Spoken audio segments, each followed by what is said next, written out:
여러분은 어떤 집에 살고 계신가요? 그 집에는 어떤 사람들이 살다 갔고 또 어떤 이야기들이 머물다 갔을까요?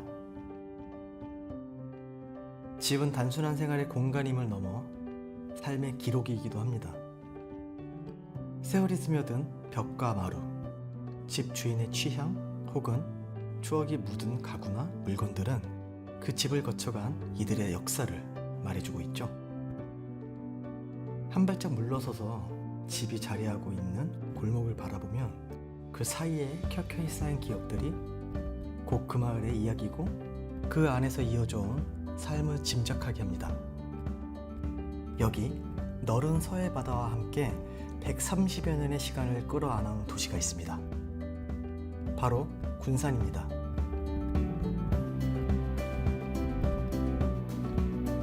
오래된 건축물들과 세월의 주름이 깊게 패인 이 도시에서 우리는 어떤 삶과 마주하게 될까요?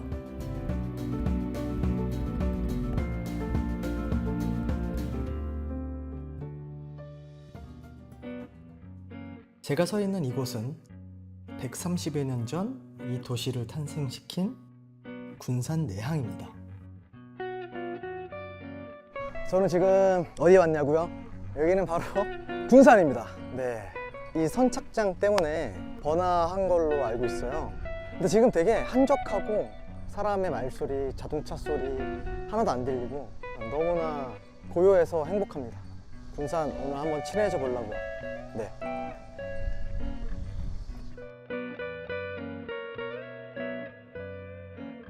군산은 예로부터 동북아 해상교통의 관문이자 해상무역의 요충지였던 곳이라고 합니다.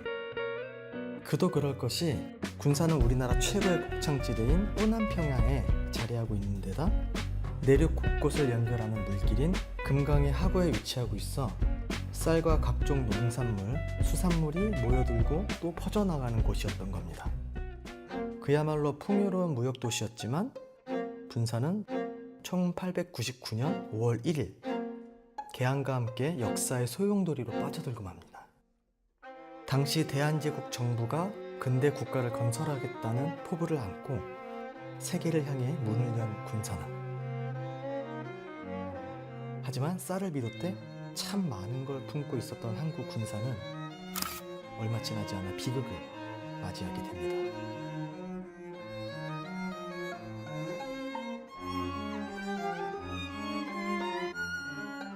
이 독특한 다리가 보이시나요?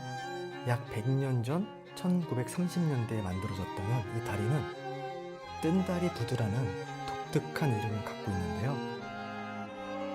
하지만 이 다리 위엔 아픈 역사가 서려 있습니다. 일제강점기였던 당시 우리나라 쌀들이 여기 다리를 지나 배에 실려 일본으로 수탈되었던 거죠. 그야말로 식민지 수탈의 기지가 되어버렸던 군산. 지금의 군산엔 그 역사를 증언하는 건축물들이 참 많이 남아 있습니다. 미두장은 군산의 심장이요.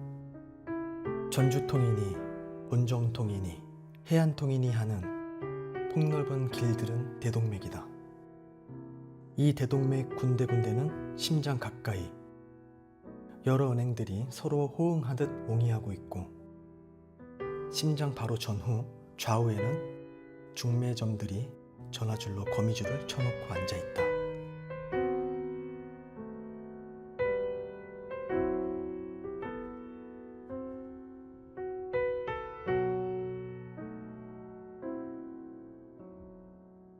쌀 수탈을 감독하던 기관과 이를 기반으로 몸집을 부풀려 가던 은행들과 상업시설이 즐비했던 거리.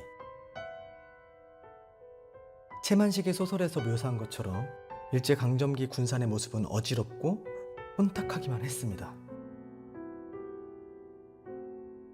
바다를 바라보는 굴이라는 의미로 해만굴이라 이름 붙여진 이 터널은 당시 군산의 도심 번화가와 수산업의 중심지인 해망동을 서로 연결해 물자 수탈을 더 쉽게 하려는 목적으로 건설되었다고 합니다.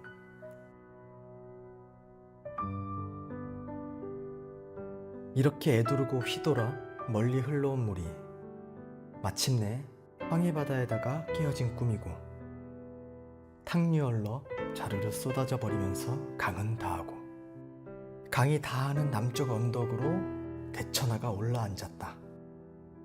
이것이 군산이라는 항구요. 이야기는 예서부터 실마리가 풀린다. 그 시절 군산에 모인 갖가지 물자는 탁한 바다를 통해 흩어졌습니다.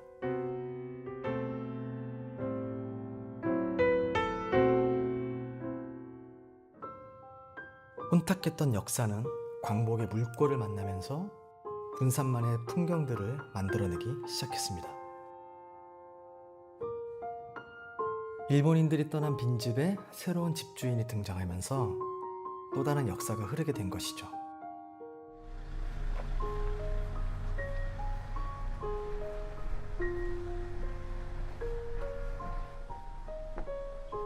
와우, 진짜 일본 가옥같이 생겼네. 과거 구 히로스 가옥이라 불리던 이 집은 말 그대로 히로스라는 일본인이 1925년에 지었다고 알려진 집입니다.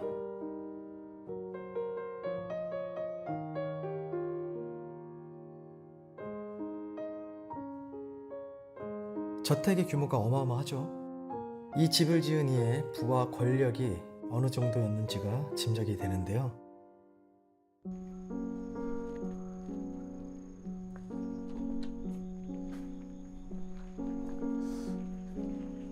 와, 근데 보존이 되게 잘 돼 있다.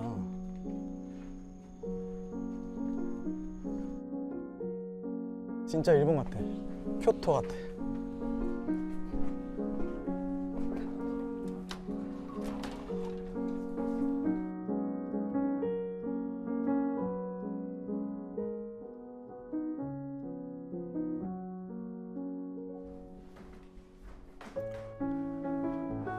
와, 이렇게 지금 바닥 보면 보존을 그대로 다 했어요. 이 판지도 그렇고.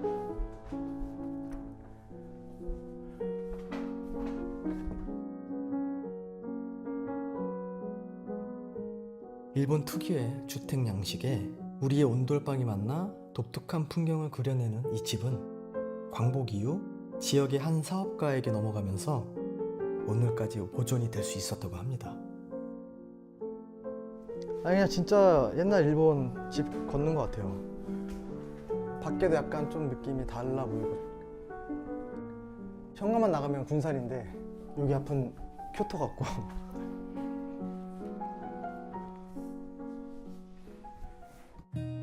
과거의 공간을 지우지 않고 새로운 역사로 채우는 일들이 군산에서는 흔한 풍경 같습니다. 마찬가지로 일본인의 주택이었던 이 집은 광복 이후 한 의사가 소아과 전문 의원인 십자의원을 개원하면서 1980년대까지 군산의 유명한 병원으로 활용되었다고 합니다. 그러다 점차 신도심이 개발이 되고 이곳 동네의 주민들이 사라지면서 병원이 문을 닫았지만 이 집은 사라지지 않은 채로 지금까지 보존되어 있습니다.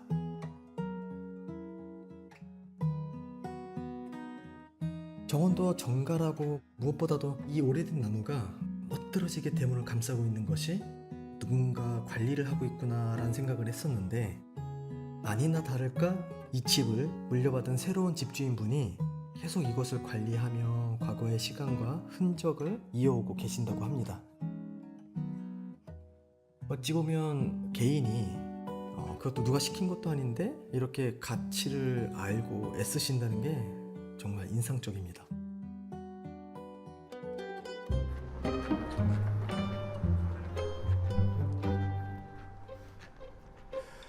저 집은 뭐야? 와, 옛날 집이 많네, 진짜. 특이한데? 와, 언뜻 보아도 범상치 않은 오래된 대저택. 그런데 이 집에는 아직도 사람이 실제로 살고 있다는데요. 안녕하세요. 저를 맞이해 주신 집주인은 민병헌 사진작가이십니다.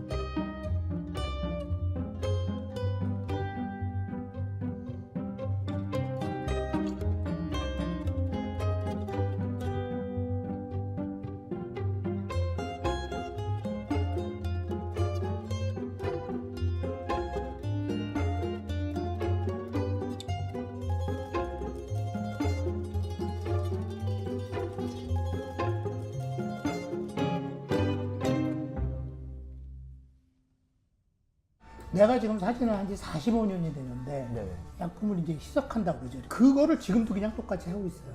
옛날 그 방식 그대로. 나는 지금까지 이제 흑백 사진만 하고 네. 그리고 나는 여지껏 어시스턴트를 둔 적이 없어요. 아 정말요? 오. 그게 이제 왜 이 집하고 연결이 됐느냐? 다 인간이 연결이 되잖아요. 네. 그래서 모든 게 다 이거는 왜 여기 있으며 왜 이런 썩은 의자들이 있으며 왜 저런 고물 오디오가 있냐? 내가 10년 전에 여기를 왔을 때 아니 나는 그냥 지나가다가 그냥 이 집 뭐지? 이런 집이 있네? 라고 해서 꽂혀서 온 거거든요. 네. 이 집을 들어왔을 때 제일 좋은 게 뭔 줄 알아요? 여기 지금 우리 현관문 보면은 이렇게 그 알루미늄 네. 그 네. 봉황 같은 거 그려져 있는 그 웃기는 문. 네. 한 90년대쯤 되는 문 같아. 좀 감성이 있다고 생각하는 사람은 저거부터 바꿀 거야 아마. 그렇지 안 어울린다고 생각하니까.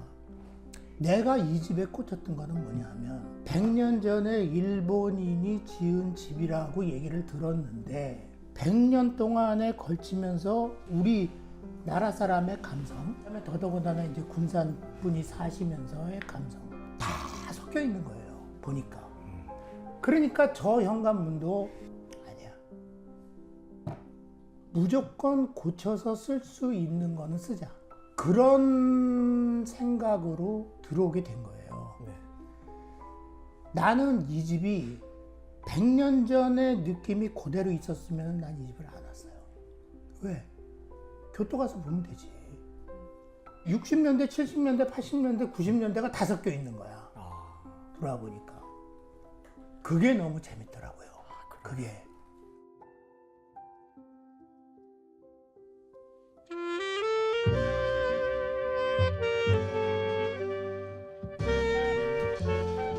여기가 이제 응접실이다. 얘기 듣기로는 일정 당시에 가장 큰 집, 세 집 중에 한 집이었는데 일본인이 지은 양옥이다. 이 창문이 썩긴 했지만 지금 우리나라에선 거의 이런 식의 창문을 거의 볼 수 없다고 봐야죠. 그러니까 근데 나는 이 집에 처음 와서 여기에 너무 꽂힌 거야. 야, 이런 게 있다니. 그러니까 내가 사는 집에 이런 게 있다니. 이런 전통의 이제 사랑방 이제 다다미방이죠. 여기도 내가 거의 그냥 손을 안 대고 썩으면 썩은 그대로 두고 있어요. 와, 천장은. 그래서 여기 천장이 내가 왔을 때 이렇게 구멍이 뚫려가지고 새 걸로 할까 그러다가 에이 아니다 그냥 올려서 붙여버리자. 그래서 지금까지 붙여놨는데 내가 볼 때는 오래 못 갈 것 같아. 그리고 이제 일본 집에나 어디나 있는 이 다락방, 그러니까 일본 귀신 사는데 일본 귀신 사는 건가요? 다락방은 항상. 네.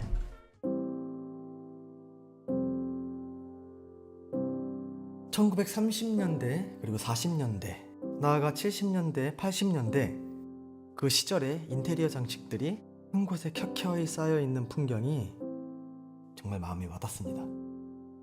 뭐랄까요, 오래된 건축물이고 유산이라고 하면 절대 이거 손대지 않고 온전히 그대로 유지해야 되는 게 아닌가 싶은데, 시간이 흘러가는 대로 고쳐지고 덧대어지고 하는 그런 일들을 이렇게 자연스럽게 받아들인 이 풍경, 유산이 우리 삶 속에서 함께 살아 숨쉬고 변모해가는 것이 맞지 않나, 그런 생각이 좀 드네요. 더욱이 집주인의 취향이 듬뿍 담긴 이 풍경을 보니 그것이 오히려 미덕이라는 생각마저 드는데요.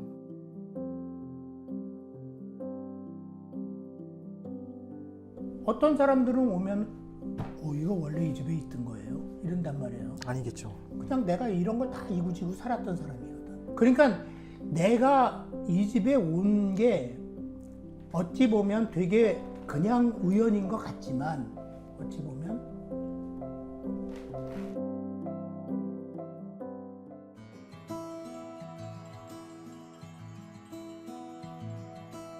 오래된 건축물을 자신만의 방식으로 유지하는 사람들, 그들의 노력은 군산의 또 다른 새로운 유산을 만들어가고 있습니다.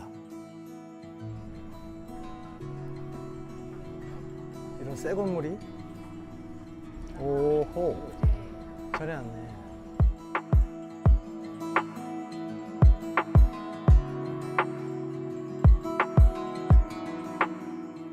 문득 보아서는 군산에 새로운 핫플레이스가 생겨났구나 싶지만 사실 이 건물 또한 1922년에 지어진 일본인의 집이자 사업 공간이었다고 합니다.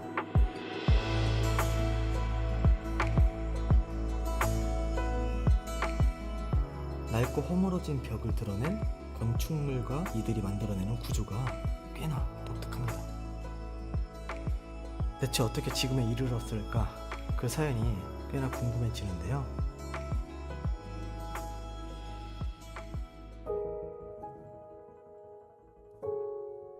뭔가 이때까지 제가 둘러본 군산의 느낌이랑은 조금 다르게 굉장히 세련되고 뭔가 공간도 너무 활용을 잘 해놨고 네. 정확히 어떤 공간인 건가요? 이제 워낙 여기가 비어 있는 동네잖아요. 우리나라 원도심이 다 그렇게 되어 가듯이 네. 거기에 이제 좀 피가 다시 흐르고 사람들이 다시 찾아오기를 바라는 마음에서 리터닝 군산이라고 지었는데, 근데 맨 처음은 그냥 단순히 오래전부터 가지고 있었던 꿈인 재즈 클럽을 해야 되겠다라는 생각으로 시작한 프로젝트가 계속 커진 거예요. 1922년도에 일제강점기 때 지어진 일본식 가옥이죠. 근데 여기다 하고 위치를 딱 정했을 때는 점집이었어요. 점집이요? 네네. 근데 점집 8개가 군락으로 모여있는, 그리고 이제 그 전으로 올라가면 마치 서울의 이태원처럼 미군들이 근무를 끝내고 그 여가 시간을 보내는 그런 동네였고, 이제 천정을 딱 뜯어내니까 상태가 너무 좋은 거예요. 그리고 거기에 상량판이 1922년에 하야시 요기치가 다이쇼 11년에 이제 이걸 만들었다라는 상량이 나오더라고요. 저희가 넘버링을 하나하나 해서 한옥 해체하듯이 해체해서 그 전라북도 장수의 그 문화재 수리 기능자이신 도편수 공장에 가져갔어요. 거기에 다시 조립해서 브러싱하고 갈아내고 문이 다시 드러나게 만들고, 그렇게 한 이유는 저희가 100년 이상을 앞으로 갈 건물을 지금 만들자라는 생각으로. 이게 또 사연이 많았네요. 이게 또 네. 오래 걸릴 수밖에 없는 사연들이 충분히 있었을 것 같고요. 더. 어렸을 때 이 동네에서 학교를 다녔고, 군산이 고향인 제 또래 친구들은 다 이 동네에서 놀았습니다. 그런데 다 슬럼화가 됐잖아요. 근데 그게 짠하고 슬프고 좀 아련한 마음이 들게 해요. 저 같은 생각을 가지고 있는 다른 지역에 또 다른 사람들이 있을 겁니다. 그 지역도 그럴 테니. 나는 이제 광덕사에서 많이 느꼈었죠. 어릴 때 친구들이랑 이제 물가를 가서 놀았던 곳이 다 사라진 거죠, 이제. 다. 뭐 천안역 근처도 완전 다 슬럼화가 돼버렸고. 술 마시면서 친구들하고 얘기하는 부분이긴 한데, 마치 누군가가 저를 저 위에서 이렇게 이렇게 하듯이 여기까지 온 것 같아요. 그래서 저는 선택을 했고, 그 선택에 대한 이유에 대한 이해는 이제 지금부터 해나가야죠. 이제 다 됐으니까.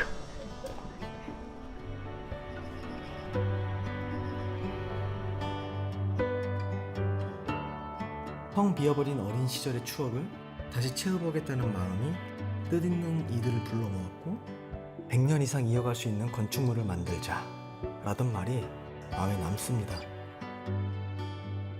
100년 후에도 이렇게 많은 사람들이 찾으면서 새로운 이야기와 추억을 거듭 쌓아나가는 공간이 되었으면 좋겠네요. 그리고 이 영상이 100년 후에 누군가에게 오늘의 군산과 이 시간들을 추억할 수 있는 또 다른 유산이 되기를 바라며 다음 시간에 또 만날게요.